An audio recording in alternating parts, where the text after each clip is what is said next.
She froze when the crowd gasped in shock. The room fell silent, except for the faint scrape of knees on polished marble. "Crawl, Gloria. Crawl, or no surgery." Derek's cold voice echoed behind her. Black American Gloria's heart shattered. Her son, her own flesh, forcing her to crawl down the aisle on her hands and knees. Humiliated, broken, for all to see. "Please, Derek, you're killing me," she whispered, tears blurring her vision. But he only smiled, proud and ruthless, hiding a shame he could never admit aloud. As she crawled, whispers turned to gasps. Someone knew her story, the sacrifices, the battles she'd fought. And that's where her story truly began. Before we dive deeper, please, if you're listening to this right now, I want to prove my stepmom wrong. She said I can't even reach 1,000 subscribers.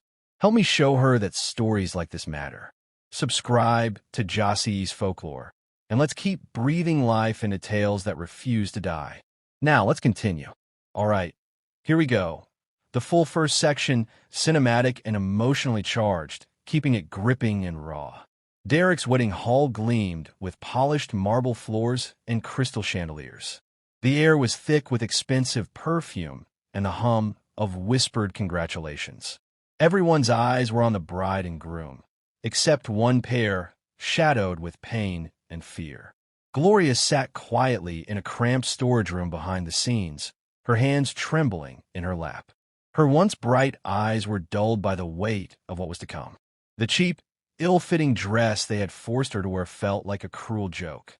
She swallowed hard, thinking about the years she'd battled addiction, the nights she'd spent working double shifts, all for Derek's future. But now, her son, Derek, the successful tech consultant, the man she had sacrificed everything for, was demanding a price she could barely imagine paying. "Mom, if you don't do this, the surgery doesn't happen," Derek had said coldly the night before. Gloria's heart sank. The doctor said her heart condition was worsening. Without surgery, she wouldn't last the year. And Derek, the only person who could help, was making her crawl down the aisle at his wedding, humiliating her in front of his friends, his new bride, everyone. When the time came, the room hushed. Gloria was let out, knees scraping against the marble floor, tears streaming down her face. Murmurs swelled into shocked gasps. Some guests recognized her. Others stared in disbelief.